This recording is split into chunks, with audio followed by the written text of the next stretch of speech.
Hello, dear students.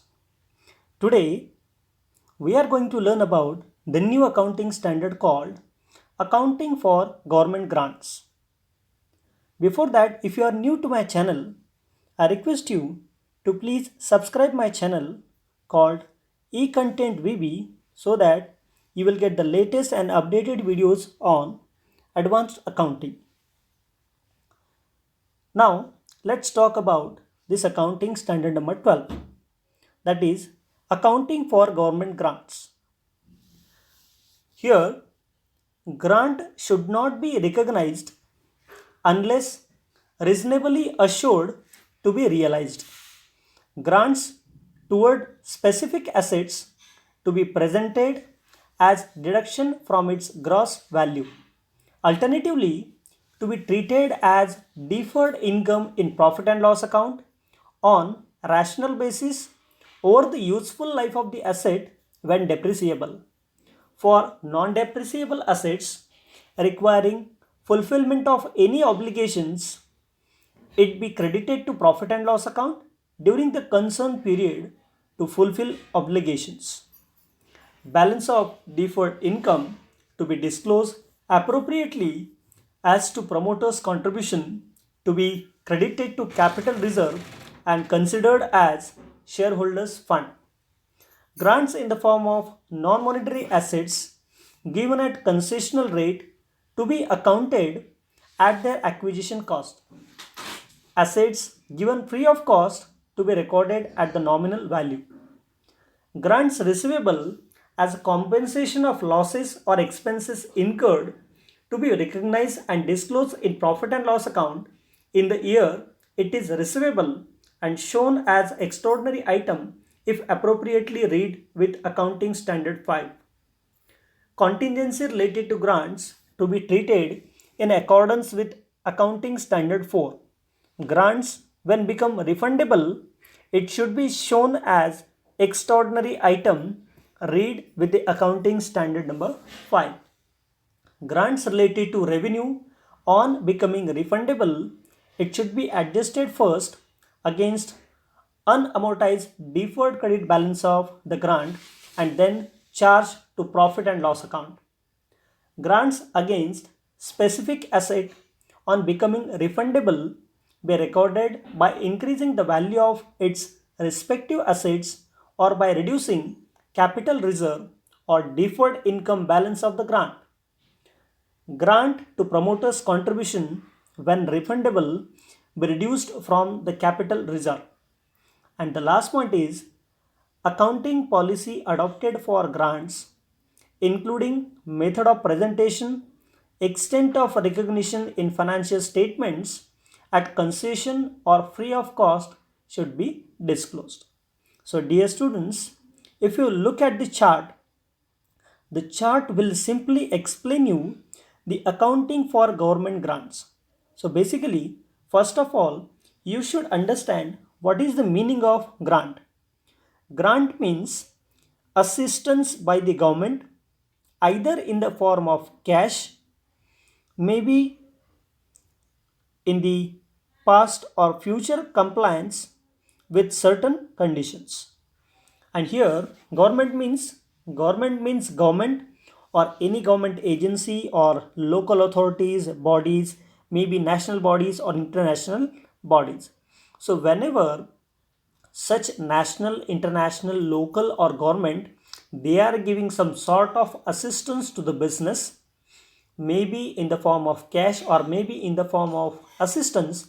So in that case, whenever such a grant is received or may be receivable by any of the business concern, then accounting standard number 12 will be applicable. That is how to make the accounts of the government grants whenever they will be receivable. So second is exclusions from the government grants. It means this standard is not applicable. Where it is not applicable? So it is clearly mentioned over here. Government assistance in the form of tax holiday in backward areas tax. So wherever the tax holiday is being declared by the government, there accounting for government grants will not be taken into account. And second is investment by the government as equity. In any company, if the government has invested in the equity shares of that particular company, their government grants account will not take place, because as government has not given any sort of cash or assistance to the company, government has simply invested their money into the company, and therefore this accounting standard will not be applicable where the government is making investment into the equity shares of another company. Now the question is when to recognize government grants. It means whenever we are doing the accounting for government grants, now the question is when we should perform the accounting entries of the government grant. So here, when there is reasonable assurance that grant will be received and the enterprise will comply with the attached conditions, if any. It means unless and until the company or the enterprise they are having a guarantee or the assurance that they will receive the grant on the basis of some conditions or maybe without conditions, then they can go for accounting for government grant. But before that, company must have assurance that yes, they will receive the government grant with condition or maybe without condition, then and then only they can do accounting as per the accounting standard number 12, that is accounting for government grants. Now the actual working of this standard is now we will take into account, that is what is the accounting treatment when government grant is being receivable or whenever it will be received. So here as you can see in the picture, accounting treatment.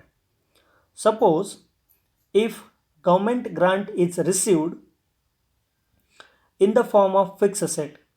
So whenever government grant is received in the form of fixed asset, then there will be the two circumstances. One, either government will give you the monetary benefit, that is monetary grant for the purchase of fixed asset, or second, there will be non-monetary grants. It means that instead of giving cash for acquiring the fixed asset, government will give you the fixed assets. So that grants will be considered as an non-monetary grants. Whenever government is giving monetary grants for acquisition of the fixed assets, then there are two types of assets. Number one, depreciable fixed assets, and second is non-depreciable fixed assets. In case of depreciable fixed asset, we have two options. Number one, in case of depreciable fixed asset, we have to minus the amount received from the gross value of the asset arriving its book value. It means to arrive the book value of the depreciable asset, suppose if we have purchased the asset through the government grants of rupees 1 lakh, it means that whatever is the amount of that particular asset, that amount has to be minused by the amount of the government grant which is being received.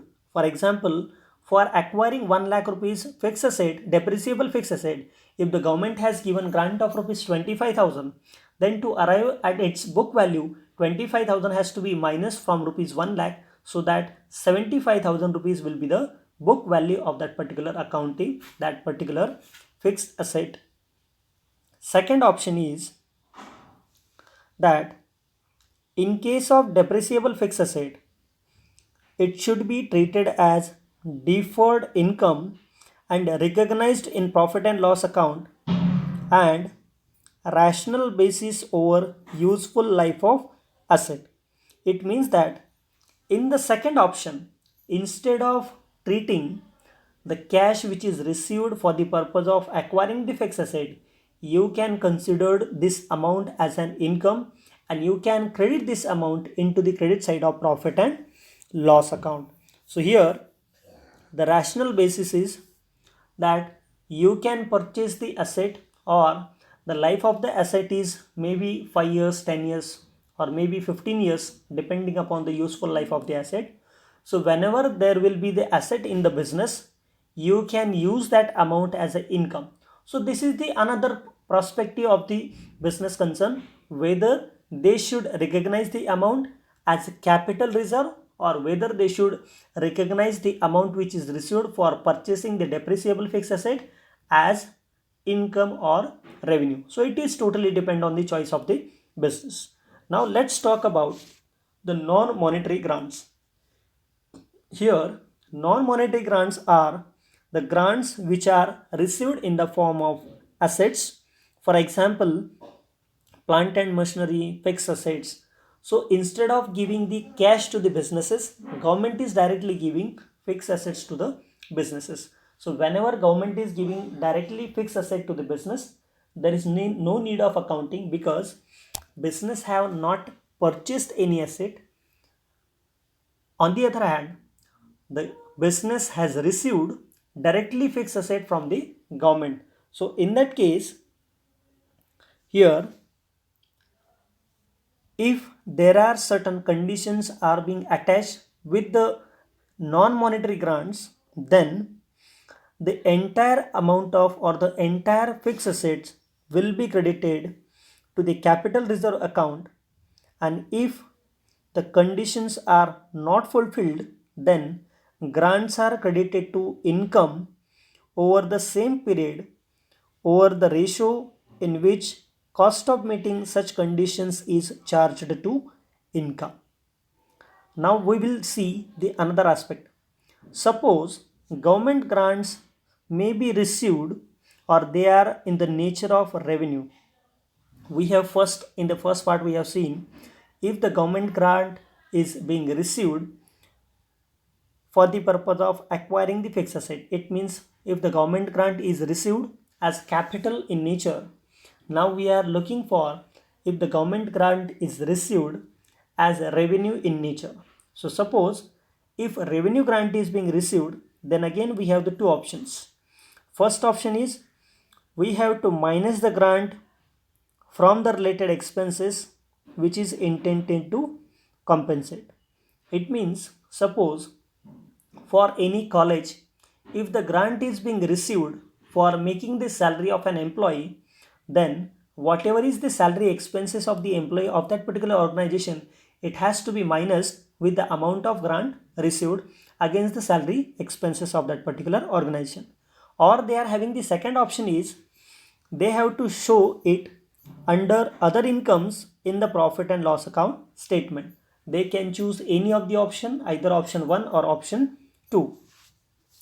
Suppose in the nature of promoter's contribution, if the grant is received in the nature of promoter's contribution, in that case this grant will be credited to the capital reserve and it cannot be distributed as a dividend or it will be treated as deferred income.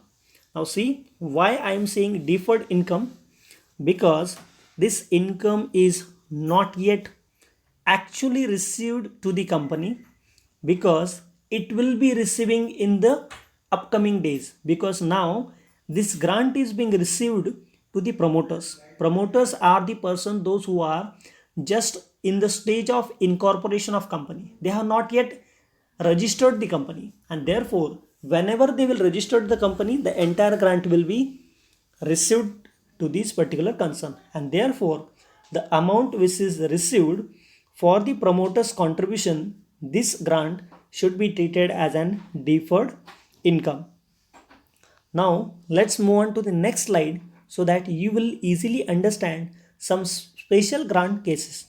So if there are certain conditions in the organization where grant can be receivable, but the question will arise how to do the accounting of such type of special cases.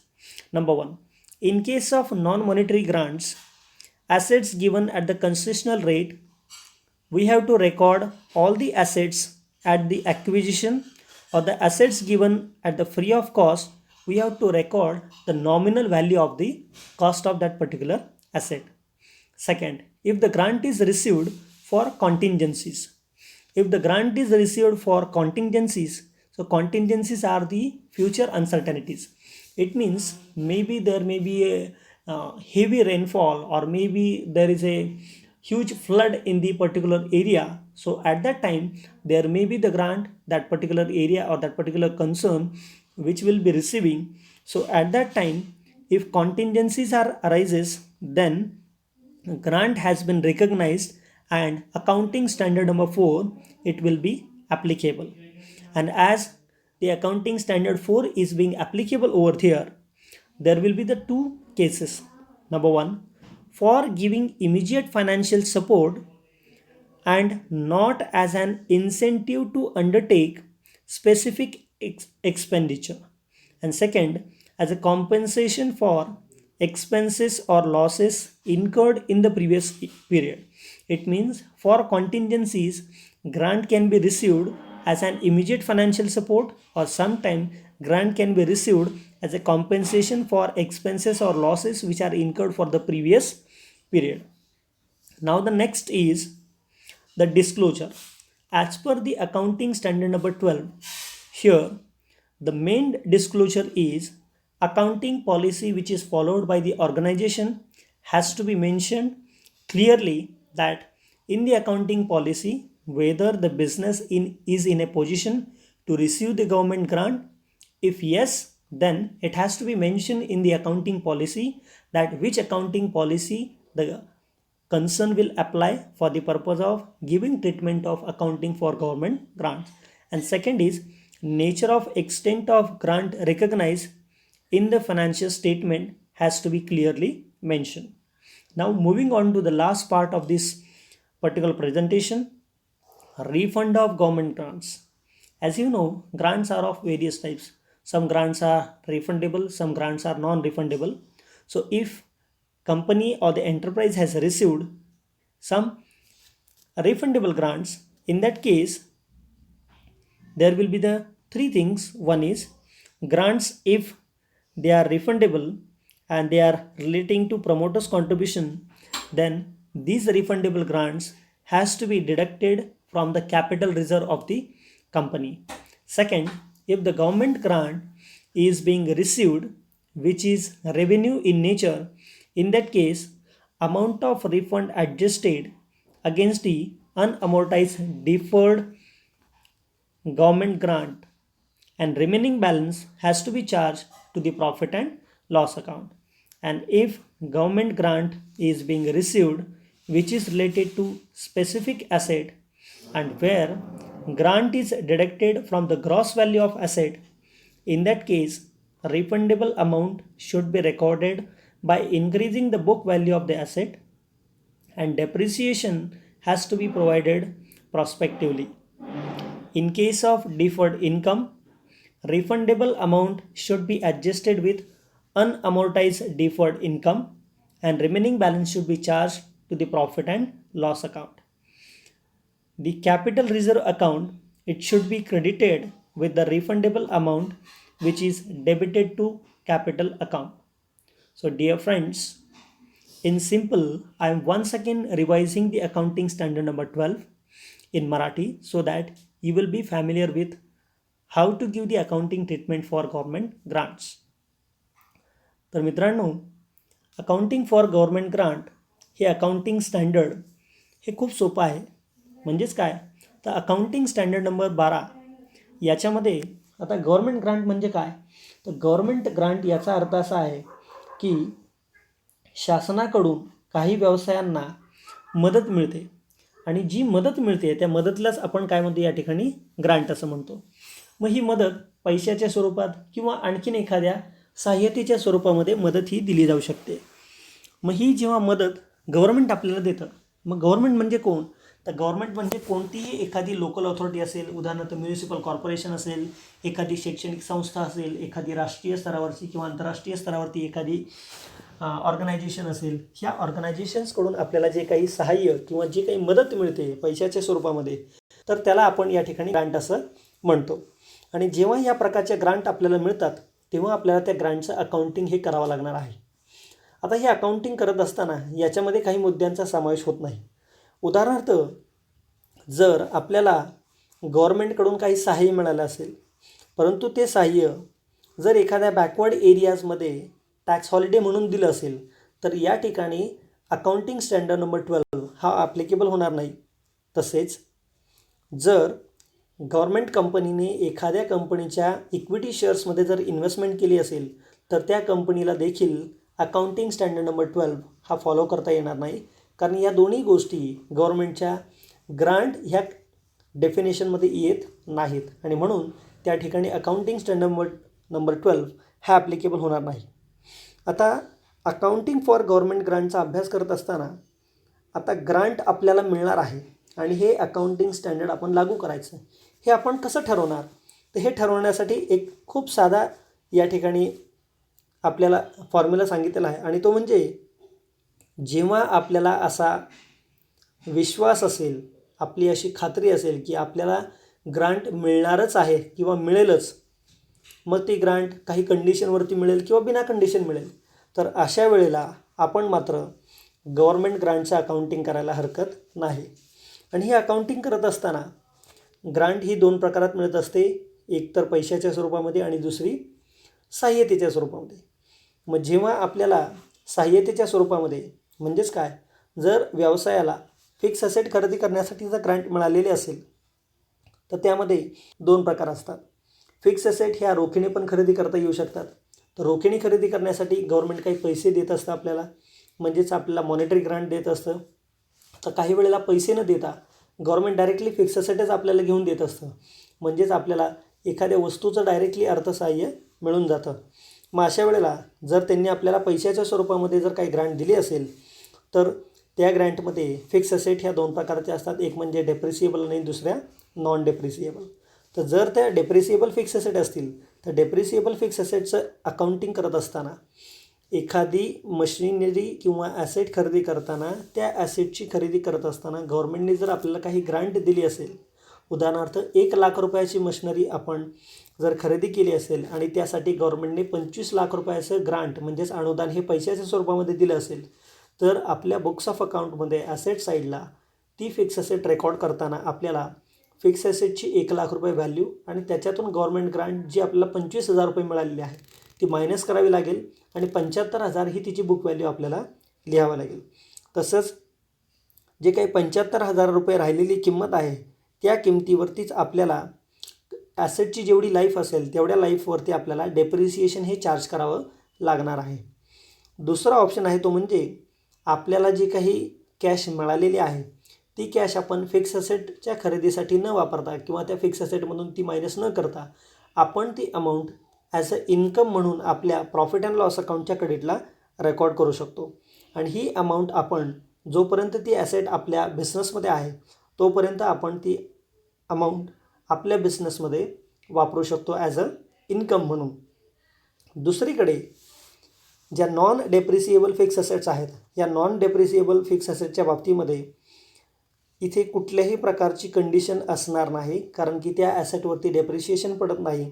म्हणून त्या ज्या fix assets आहेत non depreciable, ह्या ॲसेटची जी total value आहे ती total value आपण capital रिझर्वमध्ये mention करणार आहोत.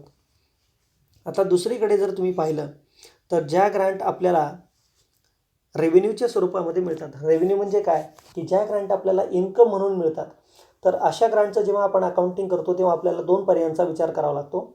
त्यातला पहिला पर्याय म्हणजे काय, तर जी ग्रांट आपल्याला रेव्हेन्यूच्या स्वरूपामध्ये मिळालेली आहे तर ती ग्रांट त्या एक्सपेन्सेसच्या अगेन्स्ट आपल्याला मायनस करावी लागणार आहे.